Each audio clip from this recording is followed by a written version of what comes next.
राधे राधे दोस्तों, आज मैं आपके लिए लेकर आई हूँ संकट चौथ की कहानी मारवाड़ी में। चलिए शुरू करते हैं। संकट चौथ की कहानी। दो ब्राह्मण का माँ बेटा हा। माँ को संकट चौथ करवा को नेम हो। डोकरी जी को टोपला भर गुळगुळा तळती, सगळा गल्ली में बांटती, बेटा न देवती आप खावती। यान भी को संकट चौथ को नेम हो। आ चौथ काई ह, गटक चौथ ह, म कमऊ तू जिको खर्चो घनो करम। हाथ रोज माँ बेटा की लड़ाया होती। एक दिन वो माँ न बोल्यो, मन छोड़ नहीं तो चौथ न छोड़। माँ यान बोली, तन छोड़ दूँ पण मैं चौथ माता न नहीं छोड़ू। बेटो રીસમાં આકર કમાવાના પરદેશ ચલે ગયો। માં બોલી, કમાવાના જા પણ આખા સાથે લેર બેટ જા, તને જટ સંકટ પડી, જટ આખા લેર चौथ माता को नाव लेर बैठ जाजे, थारो संकट निवारण हो जाई। बेटो बोल्यो, न्यारो ही संकट निवारण हुई, थारी संकट चौथ थोड़ी ह, गटक चौथ ह। क्यान संकट निवारण हुई, मारी गटक चौथ रेबा दे, पण तू आका साथे लेर जा। बेटा का मन में विचार आयो, अपनी माँ इतो बोल ह तो लेर जावा। पछी वो आका साथे लेर राजा का नगरी में गयो। बटे एक माળી का घर में जा रह्यो। भी राजा का नगरी में एक वाघ आतो, वो सगळा नगरी को नाश करतो। सगळा लोग राजा का न गया, बोल्या, रोज वाघ आवो, टाबर न खा जावो, बी बाघ कनो टाबरा को माको रक्षण करो। जरा राजो यान नेम कर्यो, रोज एक घर को आदमी बी बाघ न बळी देवनो। यान पाळी पाळीऊ बी बाघ न बळी देवनो। जिक दिन भी माળી का बेटा की बळी देवन की पाळी ही। माળી का घर दो माँ बेटा हा। बेटा बोल्या, म जाऊ। माँ बोली, म जाऊ। आखिर बेटो जानो यान ठेर्यो।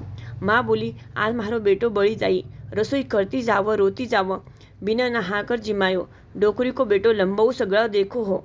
पछ डोकरी ने जार पूछो, मालन माँ आज काई गड़बड़ ह। जरा बा मालन डोकरी बाग की सगळी हकीकत कथा सुनाई। मारो बेटो आज बळी जाई, जिको म रोऊ हो।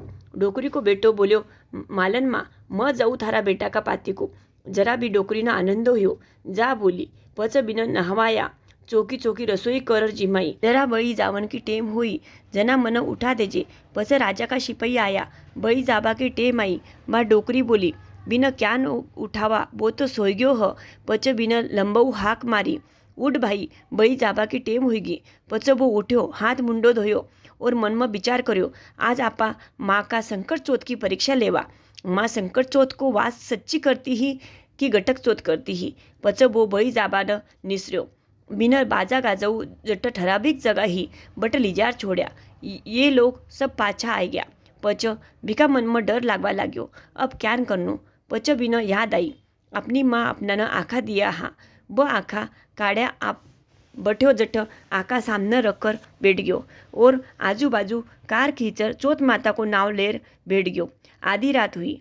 12 बजे डरकाळ्या फोड़तो बाघ आयो, बी कार का बट उबो रही गयो। कार का बीच में जावनो आयो नहीं, बी कार की इतनी तीक्ष्ण धारा होगी, तलवार का जान बीका डीन लाग लागर खून बवन लाग गयो। वो मर गयो। वो अपनो बीच में बैठर देखो हो, इन डर तो लाग्यो और माँ की याद आई। सच्ची मारी माँ संकट चौथ करती, गटक चौथ नहीं करती। माँ मारी आखा दिया, हाँ जिकऊ मारो संकट टळ गयो, दीन हो गयो। सगळा गाव का लोग अचंबो करवाने लाग्या। बी माળી का बेटा का पाळी होता सातर भी आयडो मुसाफिर क्यान मरवा न गयो। सगळा लोग उठर देखवा न गया, तो वो बीच में बैठ्यो। बाघ मर गयो। सगळा लोकांना लखायो, चोको हो गयो, मारी नगरी को संकट टळ गयो।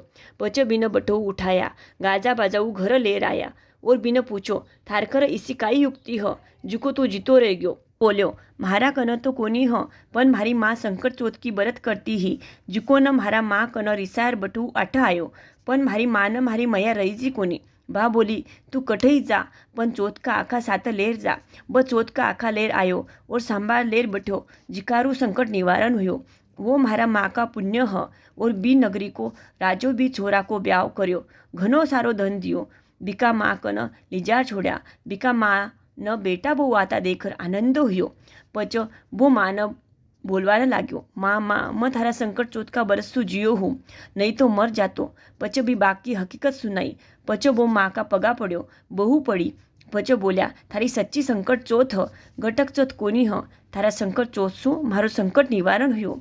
बेन सगळा को संकट निवारण करजो, घटती की पूरी करजो, भूली चुकी माफ करजो। हे चौथ माता सभाग भाग अमर रखजो।